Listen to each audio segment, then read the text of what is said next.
Lo prometido en la sección de la entrevista. Hoy estamos en el universo de Asterix y de Obelix. Y bueno, y de Idefix. Usted conoce justamente este animalito. Y hoy tenemos a la dibujante Philippe Fenech. La conversación será en francés, así es que déjeme saludarlo. Philippe, merci beaucoup. Merci de me recevoir, c'est gentil. C'est à nous le plaisir. Et bon, première fois au Mexique. Oui, première fois au Mexique et je suis ravi. C'est Idefix qui vous a ramené. C'est ça, il me fait voyager, le petit chien me fait voyager et c'est bien, j'adore voyager, j'adore découvrir les cultures différentes et donc il me permet ça et ça c'est super. Il y a 4 ans que tu t'es intégré dans cet univers Obélix, Astérix. Et c'est une longue tradition dans les BD.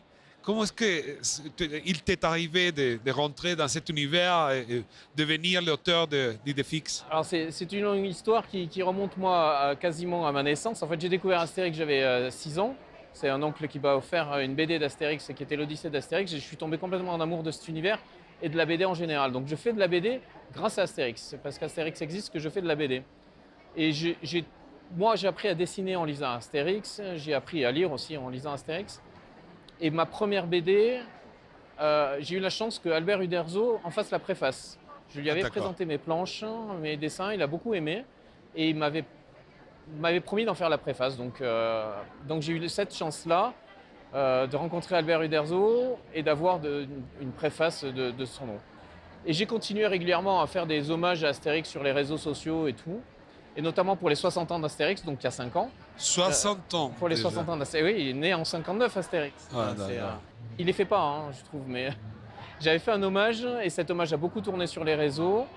Et c'était à l'époque où les éditions Albert René avaient ce projet de faire une BD avec Idefix.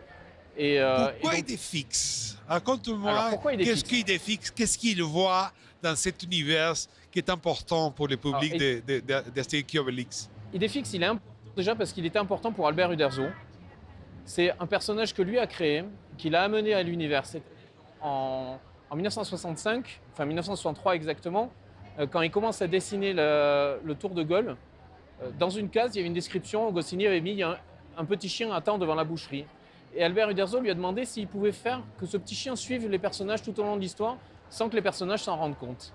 Et Goscinny a dit oui, c'est une très bonne idée. C'était le public? Oui, et après le public a aimé ce petit chien. Parce que le chien, c'était le public. Ah oui, le chien, c'était... Voilà, il était aussi spectateur de l'histoire. Ouais. Et le public, les lecteurs ont adoré ce petit chien, se sont demandé pourquoi il suivait Astérix et Obélix. C'est les lecteurs qui ont trouvé le nom d'Idefix, suite à un concours. Et donc...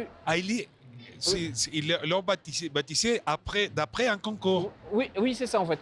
Le petit chien n'était pas censé rester dans l'histoire. Il suivait, il arrivait jusqu'au village et puis normalement c'était fini. Voilà. Mais le public a tellement aimé ce petit chien que du coup il est resté dans l'histoire. Et pour lui trouver un nom, ils ont fait un concours et c'est le public qui a trouvé le nom d'Idefix en fait. Et qu'est-ce que ça veut dire Idefix? Alors avoir une idée fixe, c'est qu'avoir une idée qui part pas en fait. Ah d'accord, idée fixe. Voilà, idée fixe. Voilà, exactement. C'est logique. Ce que ça veut dire. Donc je ne sais pas comment en espagnol. Una idea fija. Idea fixe. Je ne sais pas comment on l'appelle en espagnol maintenant, mais. C'est ça. Ouais, on l'appelle idée fixe, mais voilà. Fixe, oui, ça reste. Et parfois les chiens, ils ont des idées fixes. Toujours. Mais ils ne sont pas si têtus que les humains. Non, ça dépend. Il n'aime pas qu'on arrache les arbres. Il aime bien penser aux os. Et avoir des os, qu'on lui ramène des os. Et raconte-moi les récits d'Idefix, parce que maintenant c'est à toi de les créer, c'est pas seulement de les dessiner. Tu fais les récits, tu fais les mots, tu fais l'histoire. J'adapte des épisodes. En France, il y a un dessin animé, il y a 104 épisodes d'un dessin animé autour d'Idefix qui a été créé. Et moi, mon travail, avec les autres auteurs d'Idefix, c'est d'adapter les épisodes du dessin animé en mini-histoire pour la BD. Il n'y a que le tome 5 qui s'appelle Idefix et le druide, qui est un tome original. L'histoire a été inventée écrite par Mathieu Choquet, un scénariste. Et donc oui, l'histoire tourne autour d'Idefix, mais à la base c'est un dessin animé qui a été mis en BD. Maintenant tu as ramené celui-là, Idefix y los tres irréductibles. Je ne sais pas comment l'appeler en français. Les trois irréductibles. Les irréductibles. Les irréductibles. Qui sont les irréductibles? Les irréductibles, c'est les copains d'Idefix, c'est des copains chiens et chats d'Idefix. Ils vivent tous dans une cabane abandonnée au milieu de Lutèce. Et eux, ils continuent à résister encore à l'envahisseur romain. qui sont sous forme de chiens aussi, présentés par des beagles et un berger allemand. Et donc les amis d'Idefix sont Turbine, qui est une chienne plutôt naïve, mais qui court très vite. Elle a un super pouvoir, elle court vraiment très vite. Il n'y a pas de Gachix. Alors je dis les noms en français parce que je ne les connais pas en espagnol. Pas de Gachix, qui est le costaud de la bande, celui qui mange beaucoup de saucisses, qui a un accent du sud de la France. Ok, d'accord. Il y a Baratine, qui est une chatte qui parle beaucoup, qui est un petit peu méprisante envers les autres, mais qui est leur ami et qui les soutient.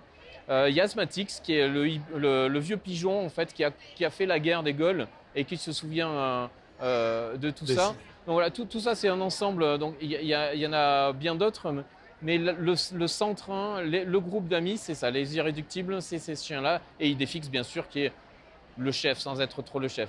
Et raconte-moi, ici au Mexique, qui c'est le public? Tu as parlé déjà avec des jeunes gens, avec des enfants, avec des adultes. Alors pour l'instant, ce dont je me suis rendu compte, c'est surtout les adultes connaissent l'univers d'Astérix et Obélix. Les plus jeunes, là je l'ai vu aujourd'hui, hein, parce que c'est la journée des jeunes aujourd'hui, voilà. sont voilà. On voit combien de gens il y en a aujourd'hui. Ils connaissent un petit peu moins dans la globalité. J'espère que ça va leur permettre de connaître cet univers, en fait. Le fait que ma présence ici, en tout cas, va permettre qu'ils connaissent l'univers.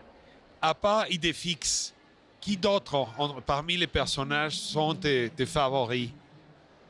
Alors, bien sûr, j'aime bien Astérix Obélix. Obélix a un petit peu une préférence dans mon cœur parce que j'aime bien sa naïveté. J'aime bien. En fait, c'est Obélix. Les gens pensent qu'il est idiot, mais en fait, il n'est pas idiot. C'est juste un enfant dans un corps d'adulte.